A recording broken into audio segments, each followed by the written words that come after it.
Ciao raga, nuova puntata del dopogara, edizione Sepang, come sempre tanti temi di cui parlare, dalla stagione no su tutti i fronti di Bagnaia, dove se va Lourdes trova chiuso il flop dell'Aprilia e questa onda che continua a mostrare progressi. Prima di andare avanti però siamo vicinissimi ai 10.000 iscritti, manca pochissimo e dunque iscrivetevi e attivate la campanellina delle notifiche per non perdervi i prossimi video che usciranno in futuro. I contenuti in questo periodo arriveranno un po' a rilento perché sto preparando il mio ultimo esame all'università e voglio passarlo per togliermelo definitivamente, non pensare di ridarlo a gennaio o a febbraio, così posso lavorarmi comunque a inizio 2026 in tranquillità, quindi sarebbe bello festeggiare i futuri 10.000 iscritti con il superamento di quest'ultimo esame. Dai, che ce la facciamo! La gara della Moto3 ha visto la prima vittoria in carriera di Furusato, seguito da Piqueiras che prende punti su un Chiles che, chiudendo settimo, perde un po' di punti nella lotta per la seconda posizione in campionato e tra l'altro che salvataggio del pilota a sparre alla Marquez in curva 2, mamma mia, ma purtroppo questo weekend di Sepang è stato segnato da un episodio davvero difficile. Durante il giro di allenamento della gara della Moto3 c'è stato un tamponamento di Rueda su Detwiler, non vi mostrerò le immagini dell'impatto per rispetto dei piloti e delle loro famiglie, anche se attualmente io sto registrando questo video nel pomeriggio della domenica dove c'è un quadro più chiaro della situazione rispetto alla mattina. In breve, Rueda ha tamponato Detwiler, lo spagnolo arrivava ad una velocità nettamente superiore a quella del pilota svizzero e l'ha centrato. Secondo quanto riportato dal giornalista Simon Patterson, la moto di Detwiler avrebbe avuto un problema tecnico, da come è stato detto appunto anche da Piqueiras, e da lì sarebbe nato l'incidente. Lo si può vedere dalle immagini anche con Detwiler che abbassa lo sguardo sulla moto e appena dietro Piqueiras in uscita dalla curva che alza un braccio forse proprio per segnalare che ci fosse qualcosa. Poi sulla dinamica in sé non mi ci soffermo perché è difficile da capire e di valutazioni dal divano non ne faccio. Ma ho dei dubbi sull'aver fatto disputare la gara della Moto3. Io sono più dalla parte di quelli che dicono che non si doveva correre. Non è facile, soprattutto per dei piloti così giovani dove ci sono anche degli adolescenti, andare a fare una gara in quelle condizioni dopo che in precedenza c'è stato un terribile incidente, perché correre con quel pensiero, sia per chi considera amico, collega i due piloti, è abbastanza devastante. Questo vale anche per i piloti di Moto2 e MotoGP che hanno corso senza sapere notizie su di loro, ma purtroppo nella società di oggi soprattutto il commerciale prevale sull'umano e the show must go on. Le info ufficiali prima arrivate dal team KTM Aio e dalla MotoGP parlano di Rueda svegli e vigili in cui ha riportato una frattura alla mano e diverse contusioni, mentre su Noah Detwiler le uniche informazioni ufficiali che ci sono ad oggi, domenica 26 ore, non ho il telefono ma comunque siamo nel pomeriggio, arrivano dal padre Andy in un'intervista rilasciata al quotidiano svizzero Blick dove il pilota è in condizioni stabili in ospedale ma è troppo presto per dire che sia fuori pericolo, ha subito diversi arresti cardiaci, ha perso molto sangue e anche la sua milza, i suoi polmoni sono stati colpiti. Inoltre ha una frattura esposta alla gamba e i medici hanno lottato proprio per salvargli la vita. Poco dopo le parole del padre è arrivato anche il comunicato da parte della squadra, del team Chip, in cui viene dichiarato che dovrà sottoporsi a diversi interventi chirurgici, chiedendo poi ovviamente di rispettare la privacy e quant'altro. Prima di queste notizie ufficiali erano uscite altre indiscrezioni sullo stato di salute di Detwiler, ne avevo vista una anche di un giornalista spagnolo che andava anche nei dettagli su quello che poi ha detto il padre più avanti, ma era sempre una notizia non ufficiale, quindi inizialmente non l'avrei riportata mentre scrivevo il video, poi sono uscite quelle ufficiali, ci basiamo solo su quelle, per il resto non approfondiamo nulla perché appunto non è il caso e il pensiero di tutti noi va a entrambi i piloti con l'augurio che tutto possa finire bene, di rivederli presto in pista. Ero indeciso se fare questo tipo di cronaca perché è giusto parlare in queste situazioni solamente quando ci sono informazioni ufficiali e purtroppo sulla situazione di Detwiler sono uscite molte indiscrezioni, rumors, dove filtra quello che filtra e quindi almeno in queste situazioni si spera che chi si occupa di gestire l'informazione lo faccia con il buon senso, verificando le info, non facendo la corsa che arriva prima a dare la notizia quando appunto ci sono queste situazioni terribili, soprattutto dal punto di vista umano. Aggiungo una nota riprendendo un tweet di Alex Hoffman in cui dice che per la sicurezza si dovrebbero rimettere i warm-up anche per le classi minori. È un tema di cui avevo parlato tempo fa, in cui appunto con questo sviluppo per far ricrescere la MotoGP hanno praticamente tagliato e fatto fuori Moto3 e Moto2, già riducendoli i tempi delle prove, poi aver cancellato il warm-up che per me sin dall'inizio è stata una cosa senza senso, perché proprio su quanto dice Hoffman nel tweet i piloti dovrebbero avere almeno la possibilità di provare la moto prima di scendere in pista, soprattutto prima della gara. Io sono d'accordo con Hoffman perché anche secondo me Moto3 e Moto2 non devono entrare così alla sprovveduta la domenica per fare subito la gara senza aver provato e messo a posto qualcosa prima, anche solo per entrare in contatto con la pista e riprendere certe sensazioni anche con la moto. È una cosa che questa per me sin dall'inizio non ha avuto senso. Hanno cambiato questo format per cosa? Per fare il loro spettacolo del cazzo della Rider Parade che fa cagare ed è solo una copia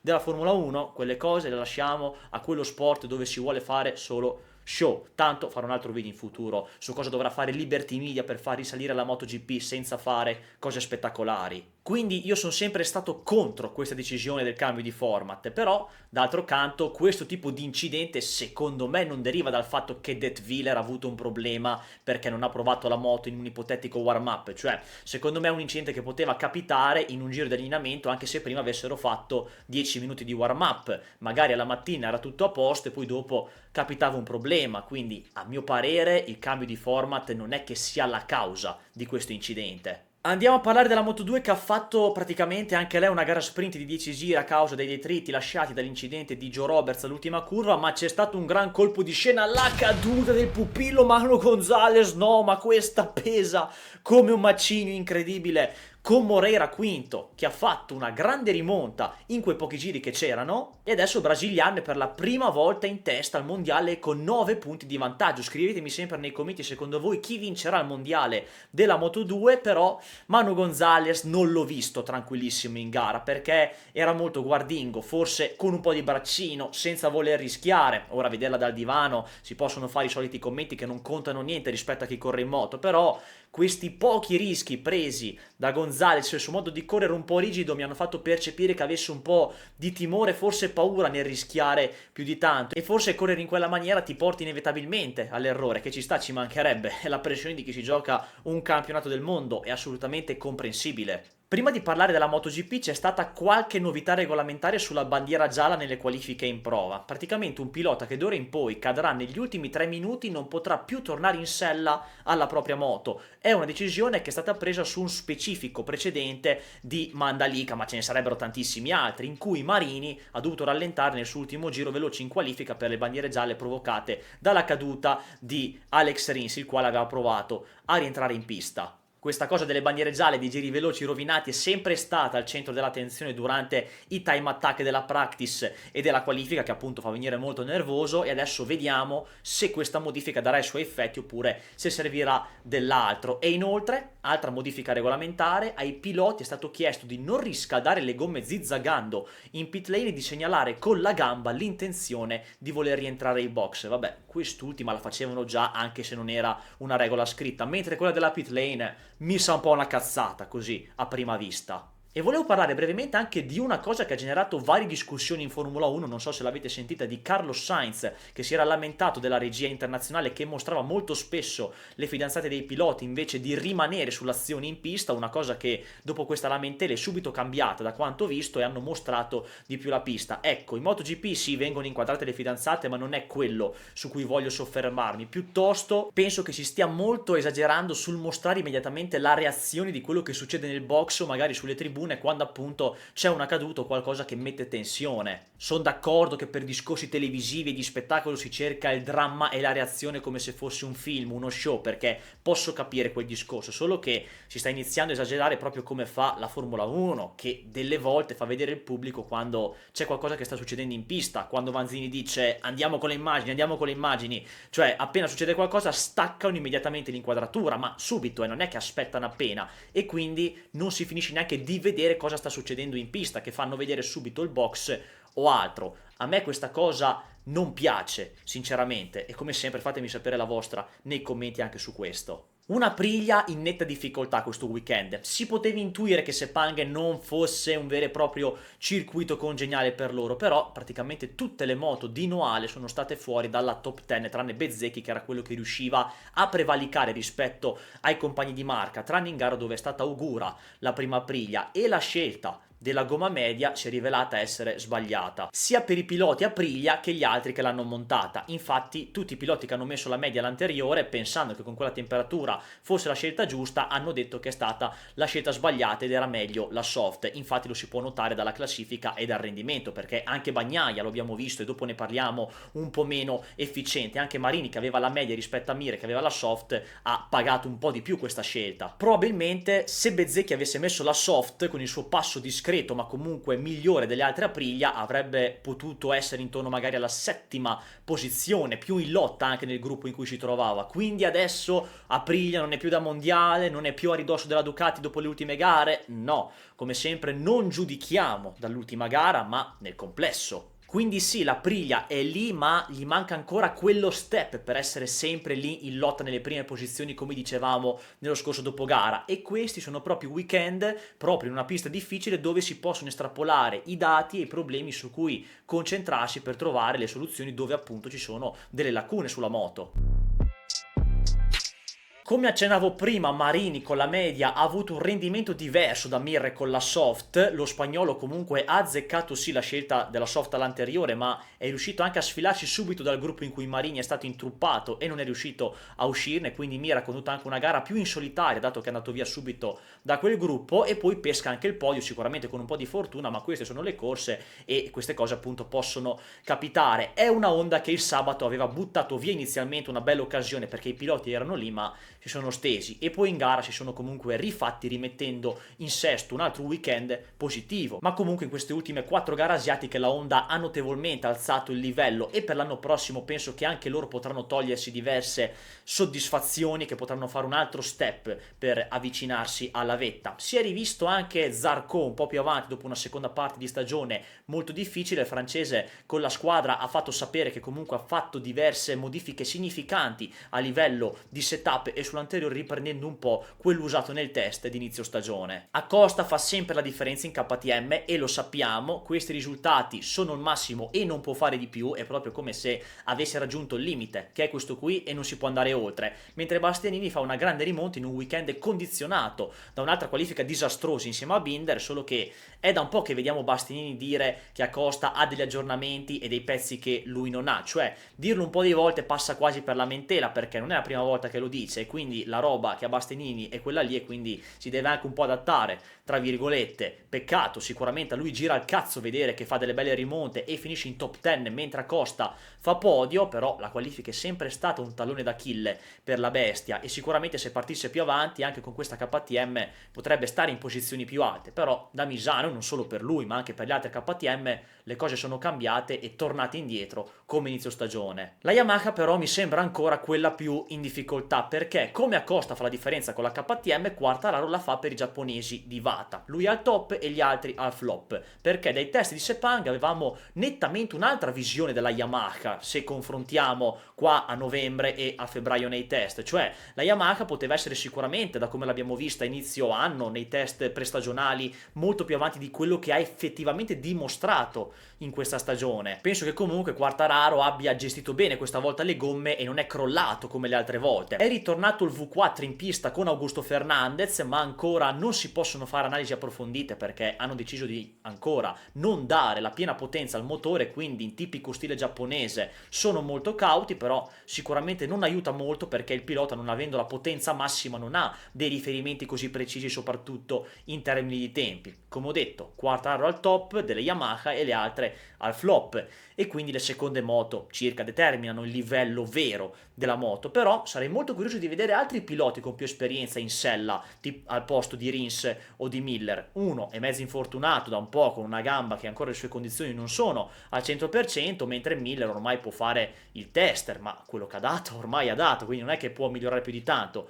Quindi forse magari anche una questione di chi guida quella moto. Sicuramente se dovessero arrivare degli altri piloti al posto di Rins o di Miller magari non fanno come Quartararo, perché comunque Quartararo ha il suo talento per mettere la Yamaha in quelle posizioni, però magari se dovesse arrivare qualcun altro meglio di Rins o Miller potrebbero sicuramente farlo. Alex Marquez consolida la seconda posizione in campionato e credo che non ci sia molto da dire, nel senso che ormai i commenti su Alex li abbiamo consolidati anche noi da un po', anche se nelle ultime gare l'abbiamo visto un po' meno incisivo rispetto a inizio metà stagione. Io, come avevo detto nel pronostico di inizio anno, al quale presto faremo la reaction e poi ci sarà un altro video con le pagelle, mi aspettavo che lui fosse la sorpresa di quest'anno e che potesse fare bene. Ha fatto meglio addirittura di quanto già di buono io avevo pronosticato, poi lo vedremo, ma io mi aspettavo che con la GP24 potesse essere molto veloce e direi che non poteva fare meglio di così. Vediamo l'anno prossimo quando avrà una moto diversa dalla 24 come sarà il suo rendimento. Mentre al De Guerre, Rookie of the Year, direi abbastanza scontato, perché sì, ci poteva essere il duello